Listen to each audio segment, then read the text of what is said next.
in a nutshell, to begin with, because when persons hear pest management, they may not exactly know what is pest management. So let us qualify first and foremost, what is pest management? Well, yes, pest management. So we are now talking plant pest because you can have pest, animal pest, and so on. So we are talking plant pest and disease. So when we say pest, it covers both pest and disease. We have the unit or the department in the Ministry of Agriculture that is the Pest Management Unit. But pest management by itself is just all those measures that you can take to control, get rid of, eradicate any pest infestation that will incur or happen on your farm or in an area. So not necessarily limited to farms. So you can do area-wide, that means in an entire zone, or you can do it on smaller units, which most likely will be your farm. So that's the general concept. With regards to the unit within the Ministry of Agriculture, it's called the Pest Management Unit. Although technically, it's really the plant protection or the crop protection unit, quote unquote legally. Okay. That's the in the legal documents, that's the reference, is the crop protection unit or the plant protection unit. But we have coined a different term to probably make it a little more related so persons can relate it to it much better. We are called the Pest Management Unit of the Ministry of Agriculture. And our mandate is really to look at plant quarantine and crop protection. They are both crop protection in a sense, but plant quarantine is looked at separately. It's prevention or preventing the entry, in our case, into the country. So that's one approach. So prevention is better than cure. And then when you have an establishment of a pest, then we do the regular crop protection extension sort of service. Yeah, so that's the two. Here's a question here. There's a question here that just popped up when you started talking pest management and disease. A pest can cause a disease, correct? Well, we tend to have it as two categories. So when you look at literature, most of the time pest is loosely used to describe both, because there are a lot of organisms that will cause disease or damage your crop. So you have insects, you have like rodents, which are vertebrate pests. Then you have diseases that are caused by microorganisms. So we're talking about bacteria, fungi, viruses, and so on. So normally disease will refer to those caused by the microorganisms, and pests tend to refer to those that are caused by insects or rodents, larger species. Okay, so sometimes you can be technical, sometimes you can just generalize and use the terms loosely. So based on the context. All right, but a disease does not necessarily have to be a pest. Yes, yes. In terms, it's a pest. It is. Pest Okay. is any organism that can create harm or injury to a plant or a crop. So a disease is a pest, actually. Okay, right. JD, you're not. I've confirmed now that you don't fall into that category. What else is the pest management unit responsible for? Or is there anything else? That's what should be the question. Is there anything else that you guys are responsible for outside of dealing with pests? No, not really. But we sometimes involve in it's related to pests, but it's in terms of the bigger picture. For example, if you're looking at market access, that is trade in agricultural products, we become a central figure in that whole setup, right? So, for example, sorry, my phone is just going off. Yeah, it happens. Sorry about that. Yeah, go ahead. Yeah.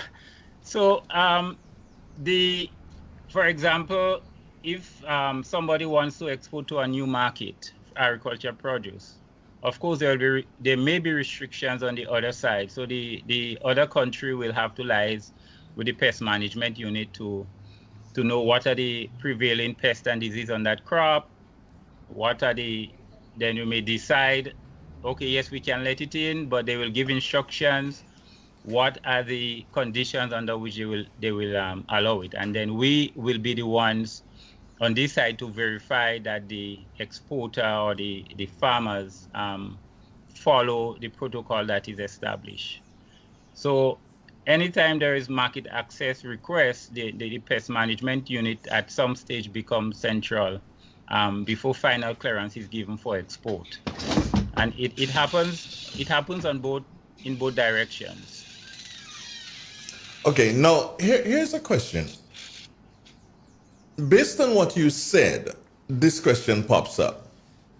I get the impression that your pest management unit would work in collaboration with other organizations in order to achieve your goal, correct? Yes. So who are some of the other organizations that you're working with?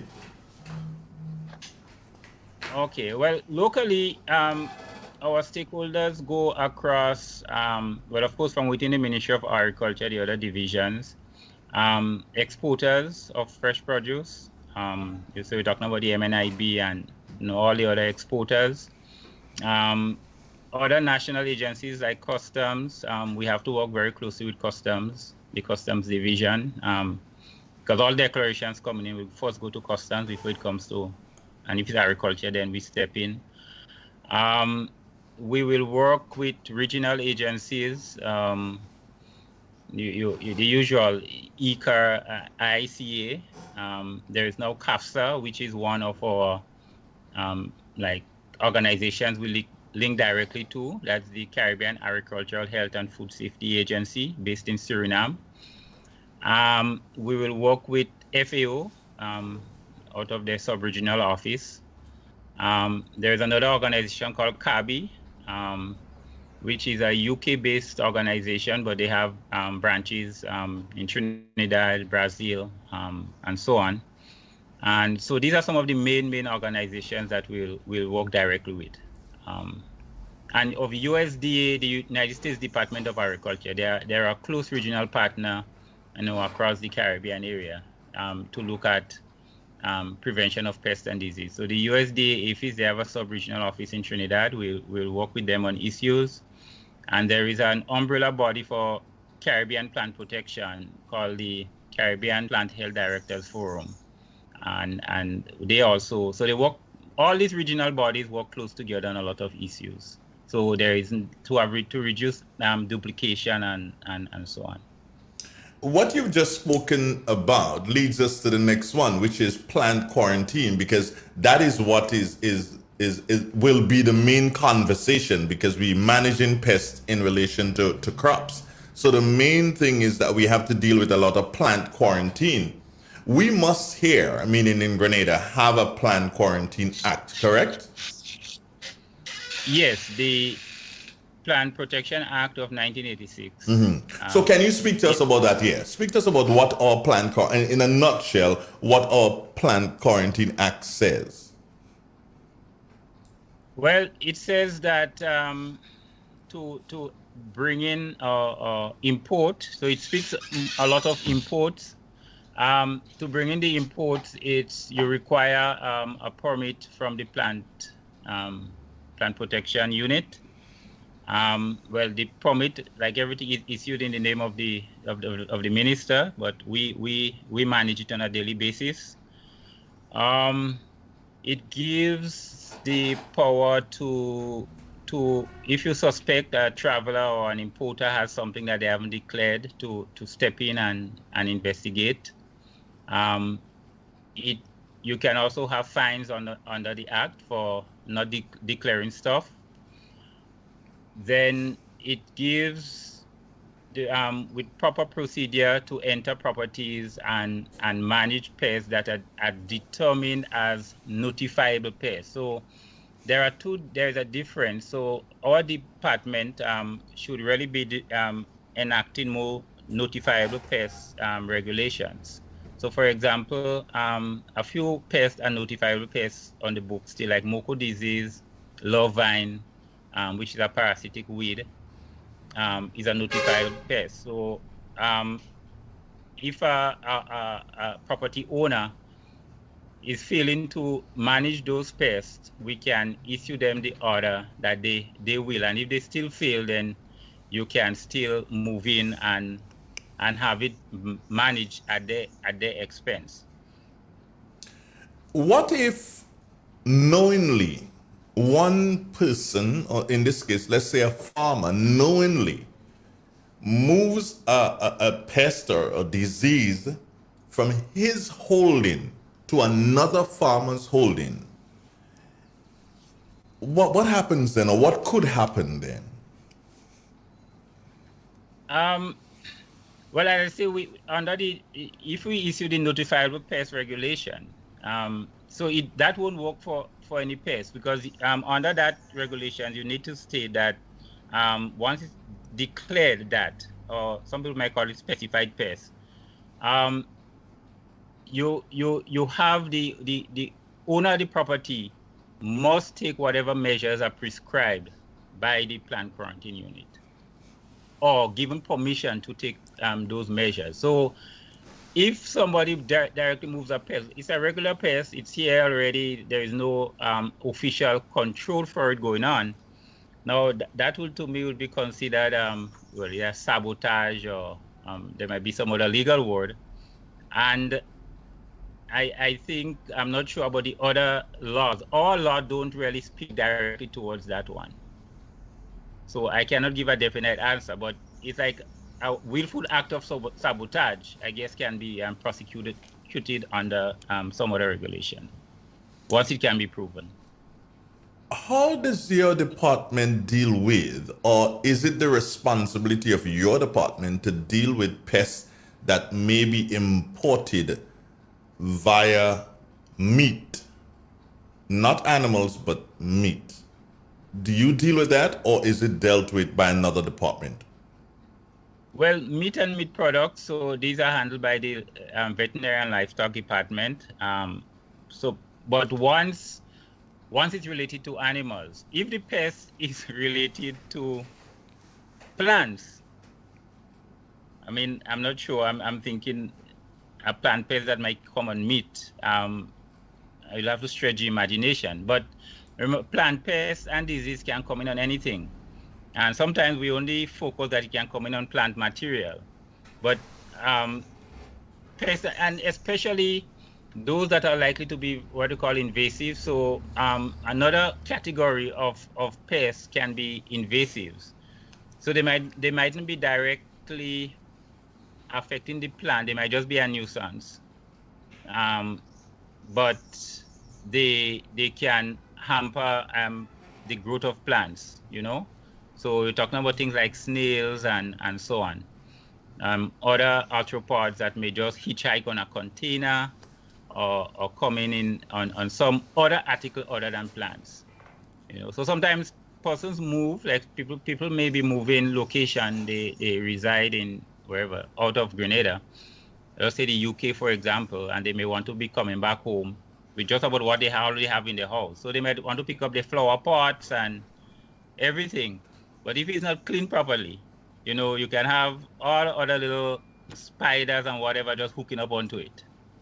Or used tires is another case that is also a risk, or a pathway that can bring in organisms that can be harmful to our environment. So in essence, I'm getting the feeling now, Thaddues, that your department is not necessarily responsible for what comes in on the tires, not responsible for what comes in on the meat. Is that it?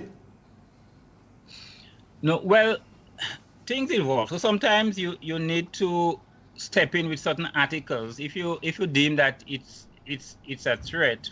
So for example, tires, we are not, so to speak, in terms of the paperwork for tires coming in. So we don't sign off on tires. coming into the country. So customs will inspect and do their charges. The Bureau of Standards will regulate based on quality in terms of, ply and whatever. Yeah. But new tires is not an issue for us, but used tires, because remember they would have run on the road already. So if they're not properly clean and they have soil, so soil is regulated by our department. So once the soil is noticed, are you telling me that once the soil is noticed by the customs or by Bureau of Standards, then they will call you? Right. So, and then we could make a determination as to whether to allow, whether it's minimum enough to allow basic cleaning. You can take certain actions at that point. Yeah. Say the importation of plant pests brought into this island, what are some of the guidelines that you have in place that deals with that plant pest being brought into the island? Well, if it's a new pest, pests can come in because although we do inspections, based on how detailed you do it or so on, they will come in, and we have had, cases of pests coming in over the years. And even right now, we are looking at a scale insect that we think would have come in within the last year or probably just over a year. And it would have most likely come in on an imported plant. So once if it's detected at the port of entry, we can order rejection of the consignment.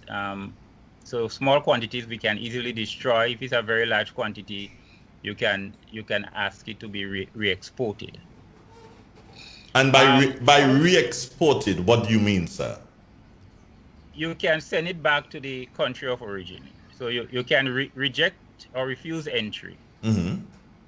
So you won't allow it to be processed for clearance by customs and so on.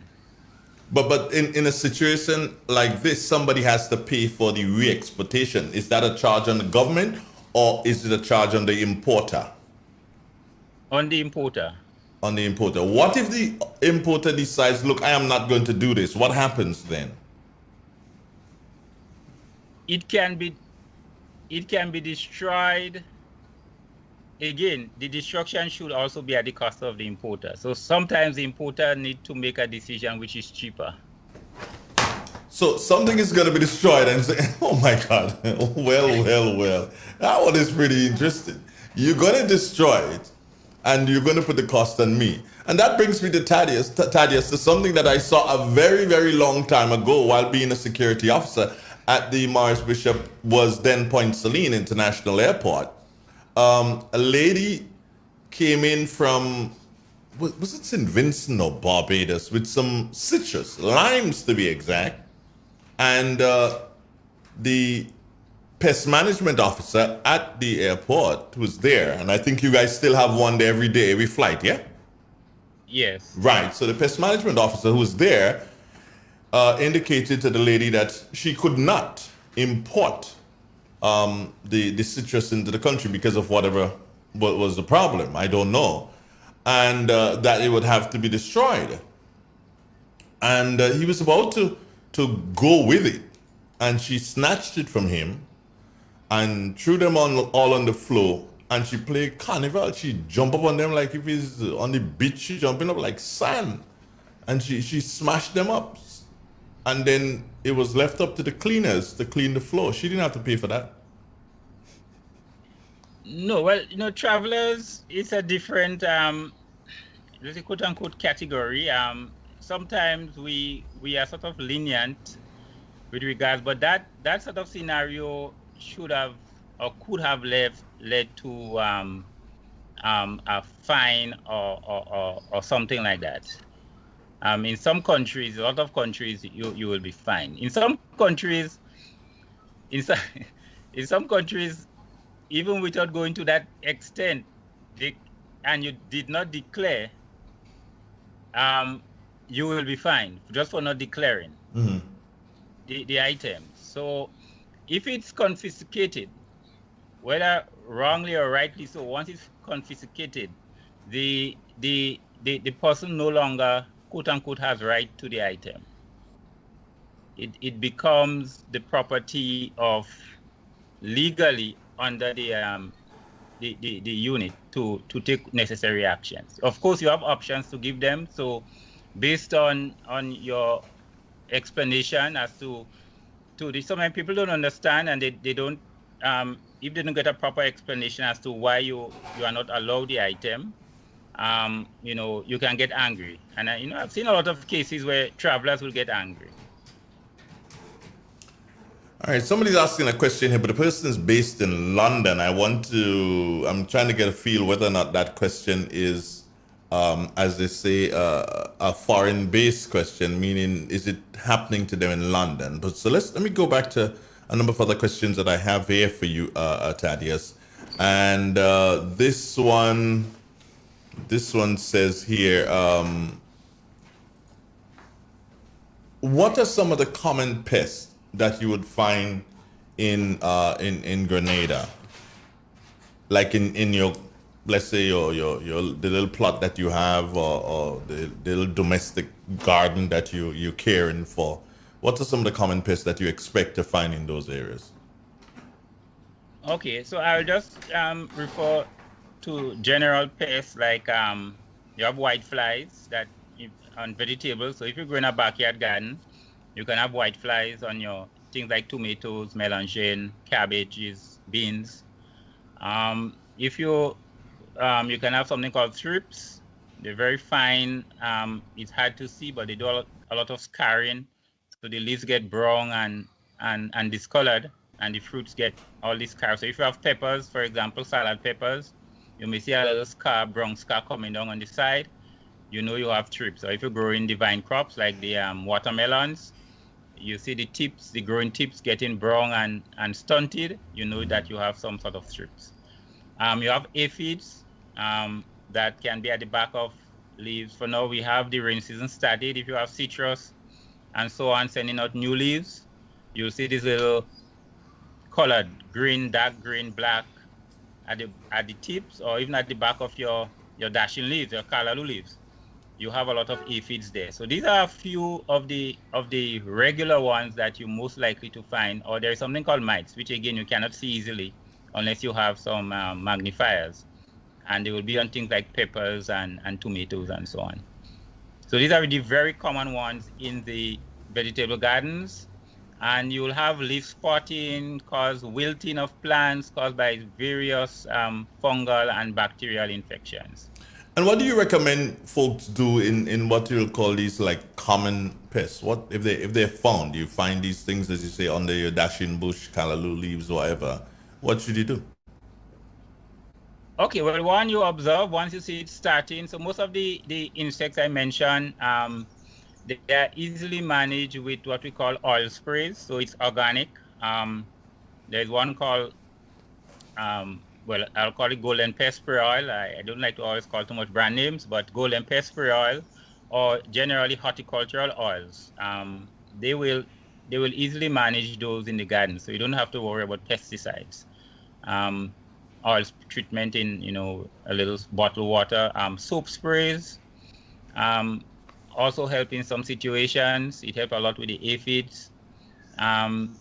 You can do trapping. It's always good to have some yellow traps, yellow sticky traps. So you can paint a small piece of board, 1 foot square, paint it yellow, and paste. Well, you can use Vaseline. The only thing with Vaseline, it runs very easily in the hot sun, so you have to replace it sort of regular. But the insects, a lot of insects are like whiteflies and thrips. They are attracted to colored stuff, so they will come and just get stuck.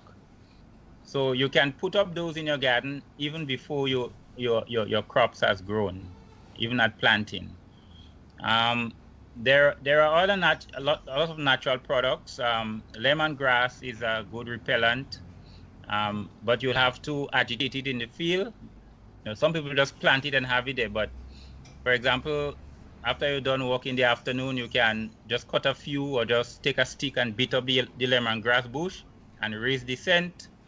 It will help repel quite a bit of insects. garlic, pepper sprays are all Neem. I just forgot to mention the name one. Neem is a main insecticide, and you get it manufactured and sold commercially.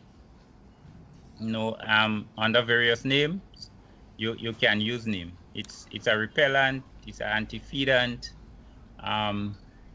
and it has about 4 or 5 properties. But as you mentioned Neem, and then we have quite a few Neem trees in Grenada at different locations across the island.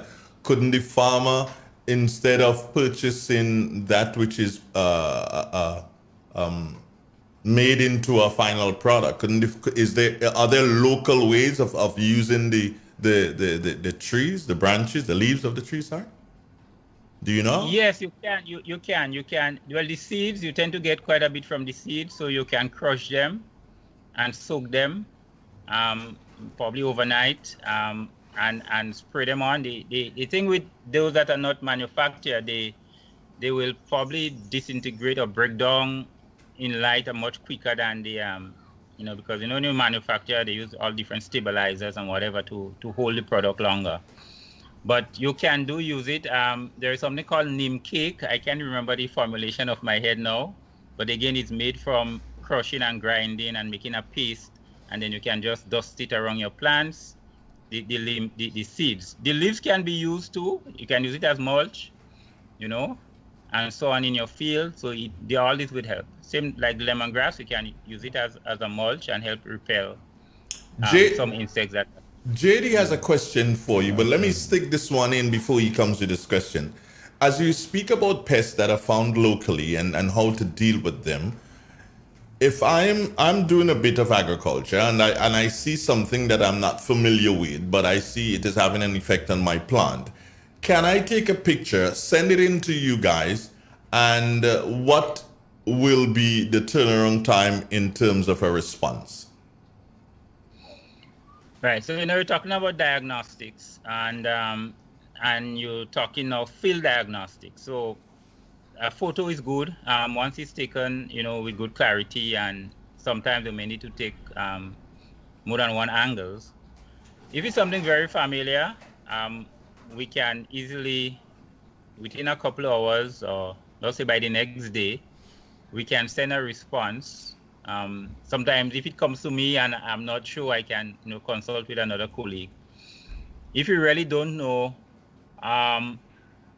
if it's something that we need to look at in the lab and try to do identification, in that area I'm short-staffed in terms of technical persons. So we will try our best. If it's a major issue that we need to send regionally, we also have that option by WhatsApp. We now have other links to send photo for photo IDs. One I mentioned Kabi earlier for you. They do that, and we have a WhatsApp group. Although these days we don't use it as much, but once we have situation like this, we can refer to them. And recently, the Caribbean Plant, one of our regional agencies, CPHD, we have forged a link with University of Florida to assist with PT identification services like these. Okay. Although the focus was mainly for quarantine pests, but we can always put in some of the local pests. It wouldn't be a problem. All right, we have a question coming in here, but let's go to JD first, and he will give you his question. JD? Yeah, just to add, Mr. Peter, to add to your list, you could use the French marigold. It could be a good one. Yes, marigold is a good. Especially the French one, the French marigold. Well, yeah, there's a specific one. We haven't worked on a lot of those natural, but marigold will help with nematode management. Nematodes, okay. Nematodes in the soil that affects the roots. Nematodes will help with, marigold will help with nematode management. And with the neem, the leaf, you could crush it and soak it and spray to the plants? Yes, you can. For the soil, with the nematodes specifically, you need to get it into the soil because the nematodes remain in the soil. So you will need to administer it, either incorporate it plow it in, or if you crush it and grind it, you can just dust it at the top of the soil. Okay. Your location, where you're located? My unit? Yes. We're the Botanic Gardens, but we are not at the ministerial complex. We are seated between the GSPCA and the Ministry of Education. Okay. We are virtually hidden in plain sight. All right. Yeah. Concern about seeds importation and chemicals, do that pass through your ministry? Yes, so the seeds importation is directly related to my department. So when we talked about the import permit earlier, we did it. It's a planting material, so it needs an import permit, and we also do inspection. Well, inspection of seeds is generally difficult, but we like them to come in under certain conditions. Most seeds in trade, you like to have it treated with some fungicide, because seeds are likely to spread bacteria or fungal disease if they are not treated properly. So I know we have a lot of organic growers, or more people wanting to have organic stuff, and when you say, well, you should have it treated with a fungicide, then there is resistance because they are into organic. Well, so that's one of the challenges we have right now. There is heat treatment as an alternative to fungicide treatment. And by now, one of the challenges again with that is also the small importers, because you have a mushrooming of private persons or persons importing seeds just for their own personal use. So it's very small batches, 10 packets of this, that, and the other. And the challenge with that, companies out of the outside won't really heat treat a batch of 10 little packets of seeds for you. If you are a major commercial importer and that's what you request, then they will accommodate. So that's one of the challenges, but we have been seeing, and not just Grenada. I remember one of my colleagues across the region was asking the same question. Just a mushrooming of small, and meeting the requirement is a challenge. All the requirements.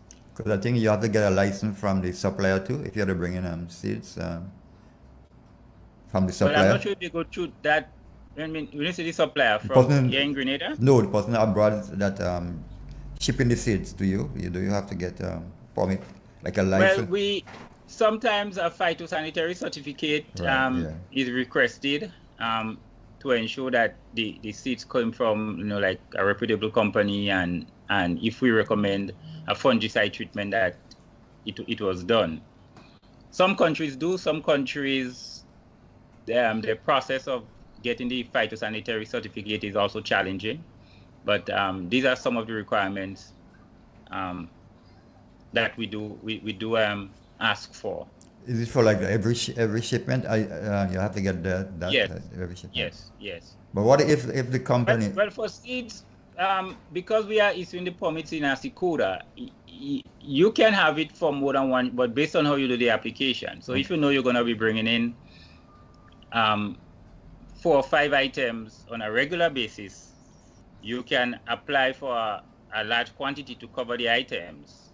And if you request that the permit be valued 3 months, 4 months, 5 months, we can accommodate that. So the next time you come in, you don't need to come back for the same permit. It's in the system. But what so if that can be arranged based on how you import? Yeah. But what if somebody's already bringing in seeds from a company, another person wants to bring in for the same company? You have to go through the same process? Yes. Okay. For all shipments, because each I'm just moving a bit to get some power back on. Each item, each shipment could be different. The conditions could change. Right, that's it from me, from my part now. All right. Okay, there was before Mr. Donald come back, you asked about pesticides. Pesticides is regulated by the Pesticide Control Board, but it's within the Ministry of Agriculture. So it's issued actually up at the main Ministry of Agriculture, but the board is made up of stakeholders.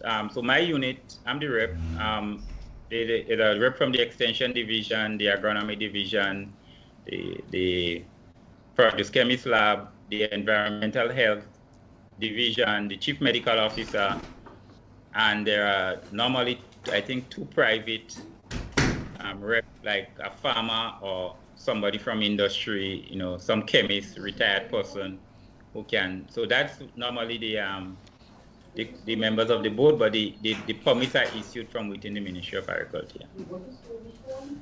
Thank you. It's Reed. It's 91.9, 91.5, www.therealfmgrenada.com. I sent you a picture, Mr. Peters.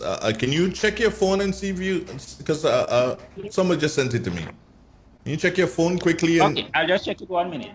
Yeah, so while Mr. Peters checks his phone there, to let you know that our good friend has just, how did they say? Elvis has just arrived. Elvis has just arrived. Let me give you a quick view of Elvis. There he is. See, that's Elvis right there. Hold on. Right, that's Elvis right there. He's just arrived. So we can go back to Mr. Peters because I think he has come back. You there, Peters? Okay. Yeah, I'm seeing a citrus fruit. That's a mango, actually. A mango? Yeah. Oh, sorry. That's a mango. The person said it's a mango. And okay, so it has a number of it has blight or sooty mold. Mm-hmm. And I'm seeing a little spot, 2 spots at the top. And if this person is from, I was hoping if it's from St. George's. Yes, the person is in St. George's. Right. So I think they have, I just mentioned to you a while ago, we were looking at a pest that we would have come in about a year or so. We've been following for about 8-9 months. Mm-hmm. So it's a scale insect. It's called the croton scale. And it's one of the, it causes a lot of blight. Let me just use the local term. It causes a lot of blight. Mm-hmm.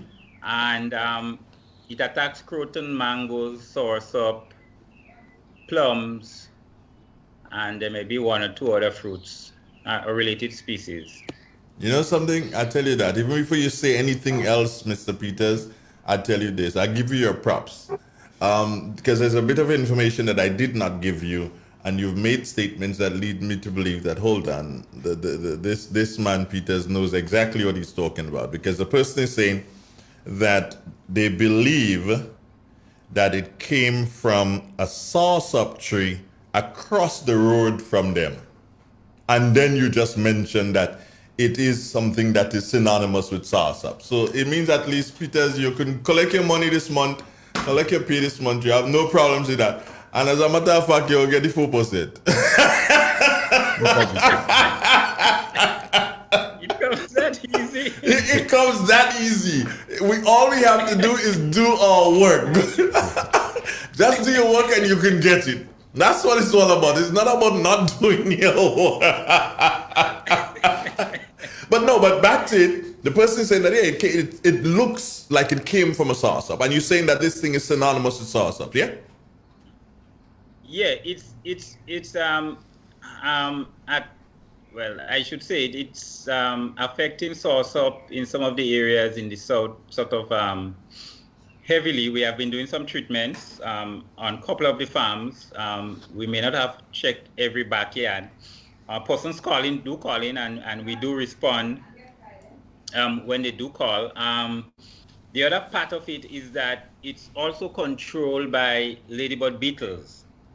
But the thing is, the lady beetles are very low in numbers, and I've been trying to make efforts to get some imported, but there is no challenge in terms of COVID. No, well, not really. It could be more airline transport. Mm-hmm. The fast courier services don't take this type of live organisms on board. And the other services, I will really have to work out to ensure that they can get it here in a matter of 2 days, because beyond 2 days they can suffer in transit and perish. Oh, okay. But we are seeing well, in fact, up to 2 days ago, it actually moved into Birch Grove, so I would have picked up a spot in Birch Grove. But the good part about it, there were a lot of ladybug beetle feeding on a croton, a small croton hedge that I would have seen it on. So sometimes you have to make a decision. The ladybug beetles are feeding. Should I spray or leave the lady? They'll walk a bit slow. Mm-hmm. So my approach is try and collect the lady beetles that are there and spread it to other locations and still do a final treatment, because I don't want it to kind of take a hold of the main agricultural areas. It will be a challenge. It can be managed, but it will take pesticide application and so on. It's very similar to mealybugs. Actually, mealybug is a type of scale insect, basically, and they lend themselves to feeding by lady beetles and wasps. So the lady beetle that we used in the 90s against the pink hibiscus mealybug is one of the exact one that is now reappearing and starting to feed on the croton scale. What would have caused the croton scale? Well, it's to really speak the truth, when I did the research, it's the species, I just can't remember the scientific name right now, but not that it cares much. It was described in the U.S., Florida state to be exact, in 2008. In fact, and when they identified it, they described it as a new type of scale to science, meaning that no time before, nobody had described that species. And it has since spread down the island chain.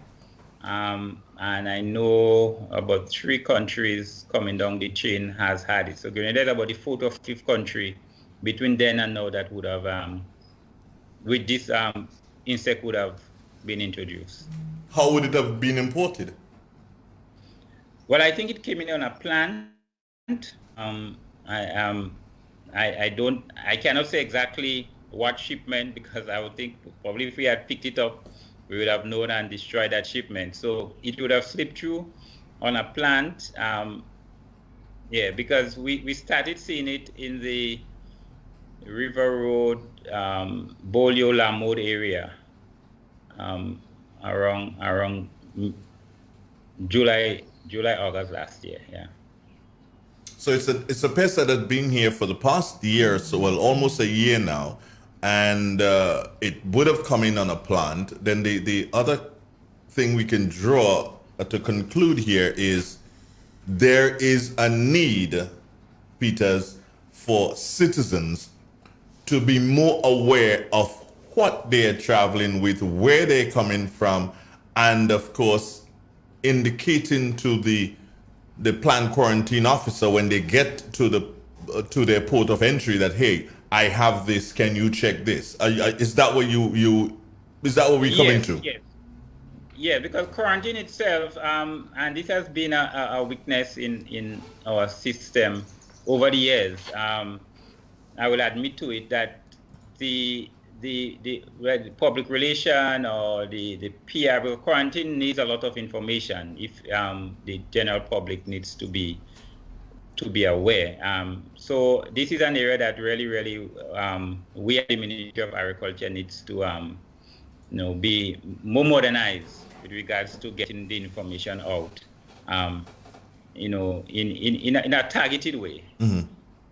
Yeah. All right, here's a question. Somebody saying here, I have a hibiscus plant that gets clear sticky sap on the leaves. I use soapy water to spray. It works for a while and then it comes back. I used neem oil a few days ago.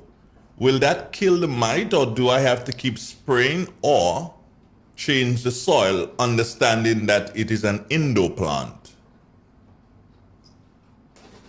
Okay, well, with indoor plants, you can have pests if you're able to give it a little sunshine periodically. Probably get it to the front wherever you can, and you can treat it. The neem is good. If you can get an oil spray added to it, any horticultural oil. Some people sometimes we recommend homemade oil, but the thing is oil and water don't mix. So I would recommend that you get the Golden Pest spray oil from the garden shops and add it to the mix. And what you might need to do is to do a treatment probably over 3 weeks, treat it around 2 or 3 times. How? Because, and how try often? to spray at the back of the leaves, yeah. Or the back of the leaves? Yeah, most of them will be there at the back. So sometimes you do the treatment and we just tend to spray only at the top, and you may miss a few at the back, and these will start, so you see an ease up, but then they will start reproducing again, and then you see it returning. Okay, here's another one, and this one is a common interest in this one. You love this, yeah?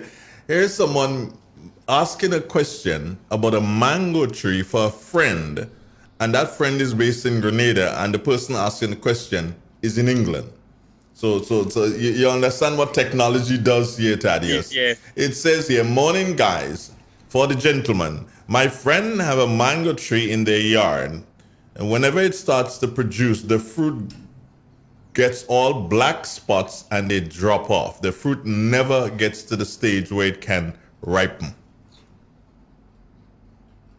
Okay, well, spots could mean a couple things, but with mangoes, I was zeroing on something called anthracnose, especially if it's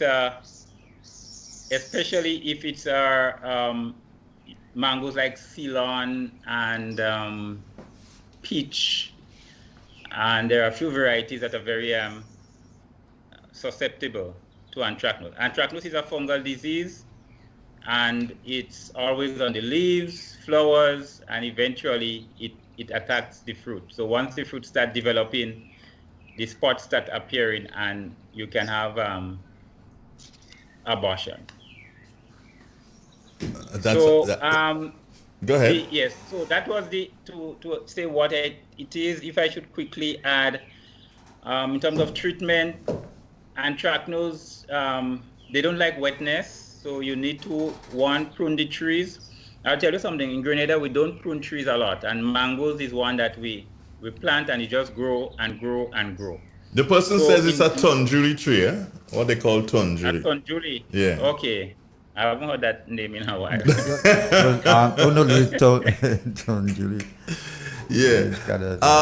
Here's what was that golden thing again? The person, I don't remember. Some golden what? Golden Pest spray oil. Golden Pest spray oil. Okay then. Well, yeah. So I can send that message back to the person because they're asking golden what? Okay, yes. Golden Pest. For anthracnose, you need to create little windows coming through the light coming through the tree. Remove some of the lower branches, and then you can do some treatment if it really doesn't cure. And don't let the tree be too crowded. If there are lots of other tree cluster in it, you need to give it a little space and light for airflow. Okay, Brother Peters, so I'm going to say goodbye to you. God bless you. Have a wonderful day. Thanks.